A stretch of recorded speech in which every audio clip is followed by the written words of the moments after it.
Good afternoon. This is All India Radio and I am Valsa Williams with the Midday News.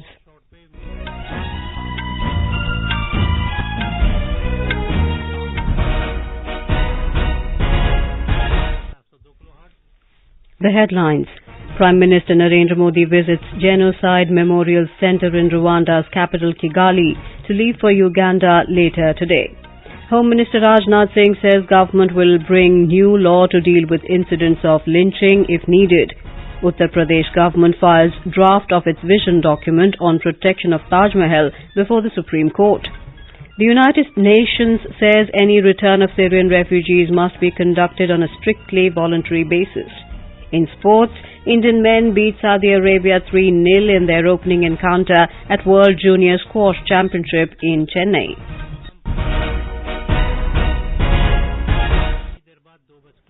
Prime Minister Narendra Modi today visited the Genocide Memorial Centre in Rwanda's capital Kigali. The memorial has been built to honour over 2.5 lakh victims of Rwanda's mass killings in 1994.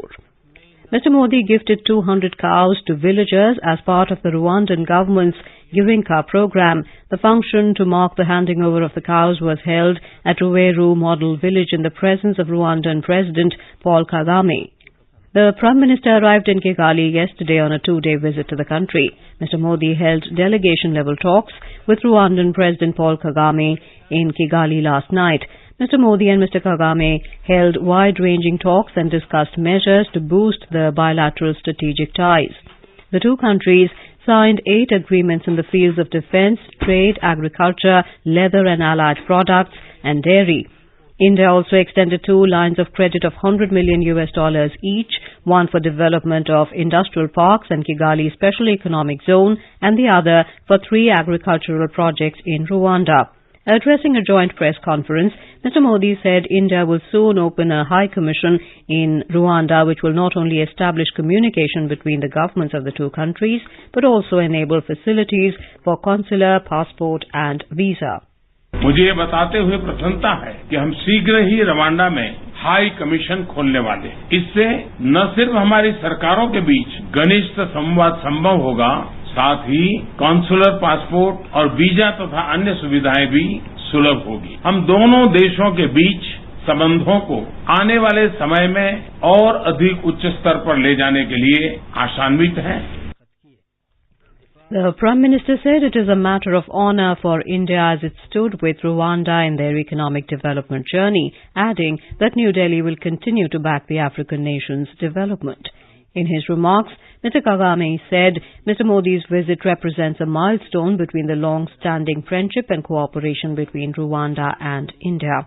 Later, Mr. Modi interacted with the Indian community. Addressing the gathering, he said the Indian diaspora is making a mark all over the world and they are the country's ambassadors. He said he is happy to note that the Indian community is contributing towards the progress of Rwanda and is doing a lot of community service. The Prime Minister will leave for Uganda later today on the second leg of his 3-nation visit to African countries. Mr. Modi will attend the 10th BRICS Summit at Johannesburg in South Africa on the last leg of his 5-day visit. The centre will bring a law to deal with the lynching incidents if needed. Replying to the issue during 0 hour in the Lok Sabha, Home Minister Rajnath Singh reiterated that the government is all for taking strong action against the people behind such heinous incidents. He said the NDA government has taken the issue very seriously and has decided to set up a high-level committee headed by the Union Home Secretary to formulate appropriate measures to deal with mob lynching. यह high level committee अपनी recommendation देगी। उसके बाद group of minister जो हमारी chairmanship में बना है, जिसमें कि minister external affair, minister road transport and highways, minister law justice, minister social justice and empowerment, उस ग्रुप ऑफ मिनिस्टर्स के मेंबर होंगे जो कि हाई लेवल कमेटी की रिकमेंडेशन पर विचार करने के बाद यह अपना फैसला करेंगे कि लिंचिंग के विरुद्ध कठोर कार्रवाई करने के लिए हमें क्या क्या कदम उठाना चाहिए।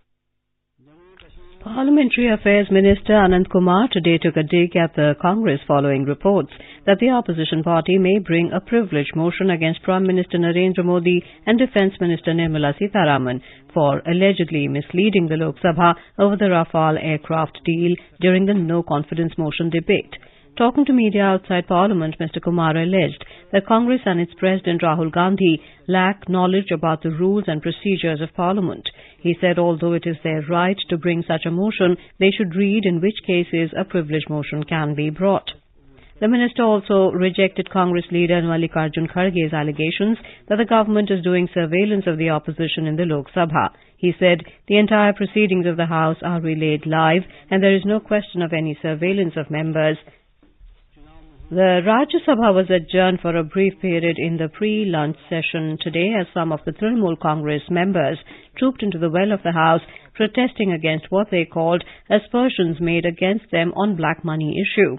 The issue figured during the question hour, forcing the adjournment for 25 minutes. They took exception to Finance Minister Piyush Goyal seeking information from them regarding black money.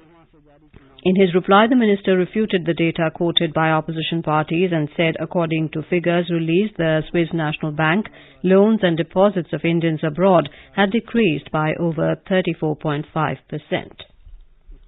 The 19th Kargil Vijay Divas celebrations began at the Dras War Memorial in Jammu and Kashmir this morning.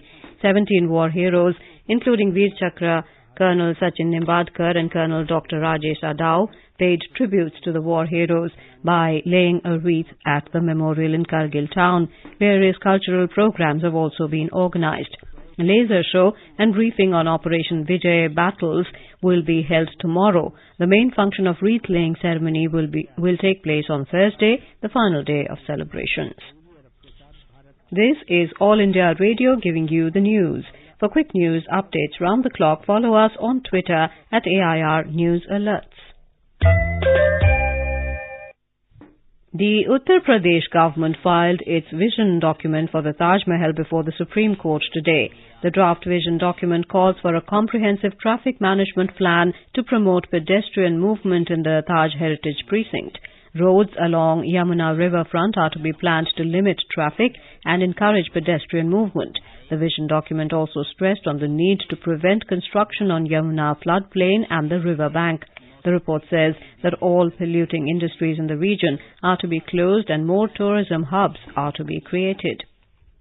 The annual Amarnath Yatra through Baltal route was suspended today due to slippery track following overnight rain, while the pilgrimage via the traditional Pahalgam route is progressing smoothly. Officials said no Yatri was allowed to move towards the cave shrine this morning from Baltal. However, a fresh batch of pilgrims, including women and sadhus, left Nunwan Pahalgam base camp for the first halting station at Chandanwadi on the traditional track.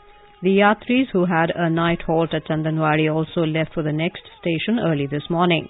Meanwhile, a fresh batch of 1,282 Yatris, including women and sadhus, left Bhagwati Nagar base camp in Jammu for Kashmir Valley early this morning amidst tight security.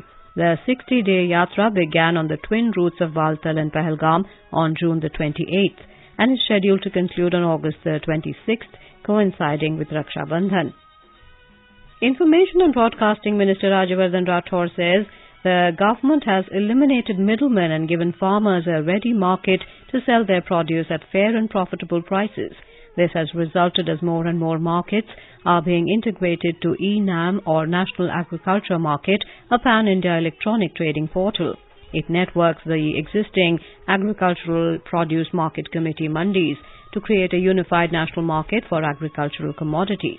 In a tweet, Mr. Rathore said the government is integrating digital technology with agriculture so that traditional farming can transition to modern agriculture.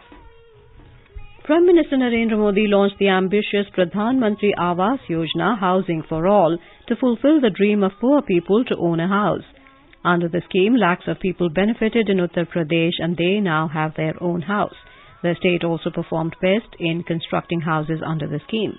A ground report from our correspondent.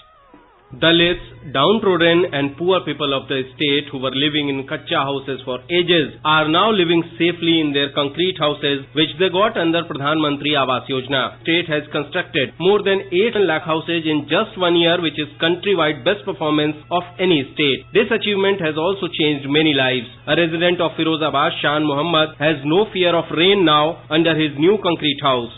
Awas Yojana में 1,20,000 रुपए मिला हमको। मकान गिर गया था, उसमें बच्चे वगैरह बच गए थे और अब अच्छे तरीके से रह रहे हैं। मजदूर आदमी हैं, मकान नहीं बन पाते। ये बहुत बढ़िया करा सरकार ने। मोदी जी का लाख लाख शुक्र है। The state has also made a record by constructing more than 7 lakh houses in just 9 months under the scheme. One beneficiary of the scheme, Saira of Firozabad district, told AIR, मैं कच्चे में रहते थे, सरकार से 1,20,000 रुपया मिला। सरकार की योजना अच्छी है, पक्के मकान में हम बैठे हुए हैं। One Dalit laborer of Pratapgarh district of the state, Vinod Kumar Saroj, also got house with facility of toilet under the scheme. Now he is living with pride in his house. मेरे पास रहने को घर नहीं था।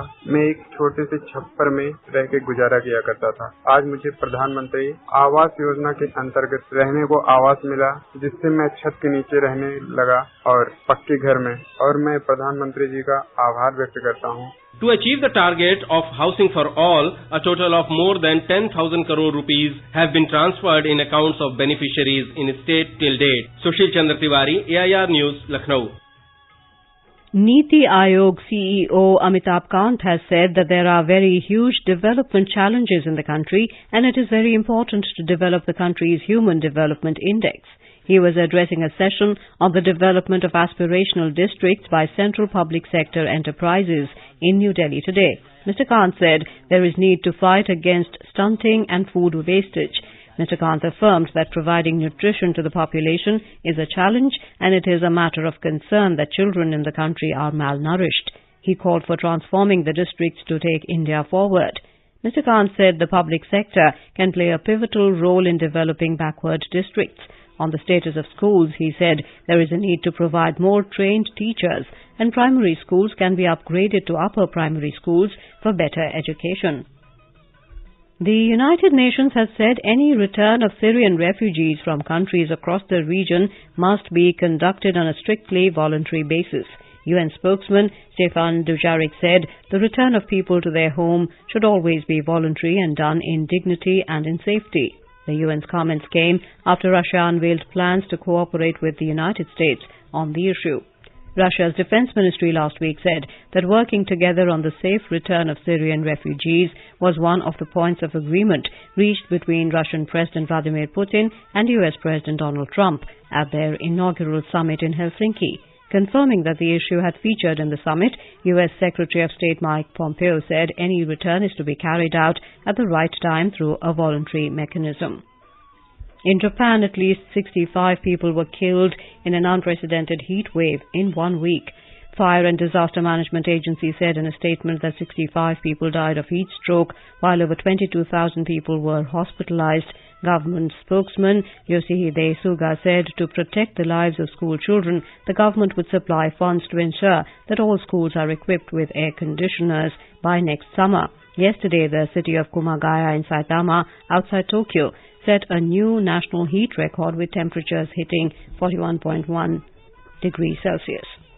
The Sensex at the Bombay Stock Exchange today hit a fresh lifetime high, extending previous 2 sessions' gains in afternoon trade. In sync with positive global markets, Sensex surged 84 points to 36,803. Nifty at National Stock Exchange also climbed 36 points to 11,121, the second high point after 29th January this year, when it ended at 11,130.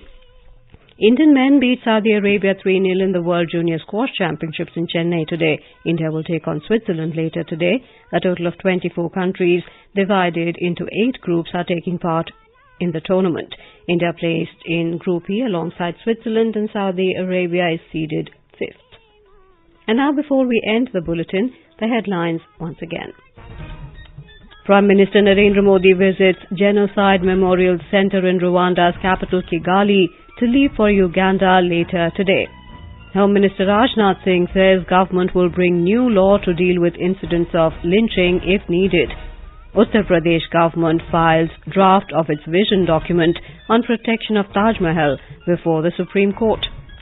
The United Nations says any return of Syrian refugees must be conducted on a strictly voluntary basis.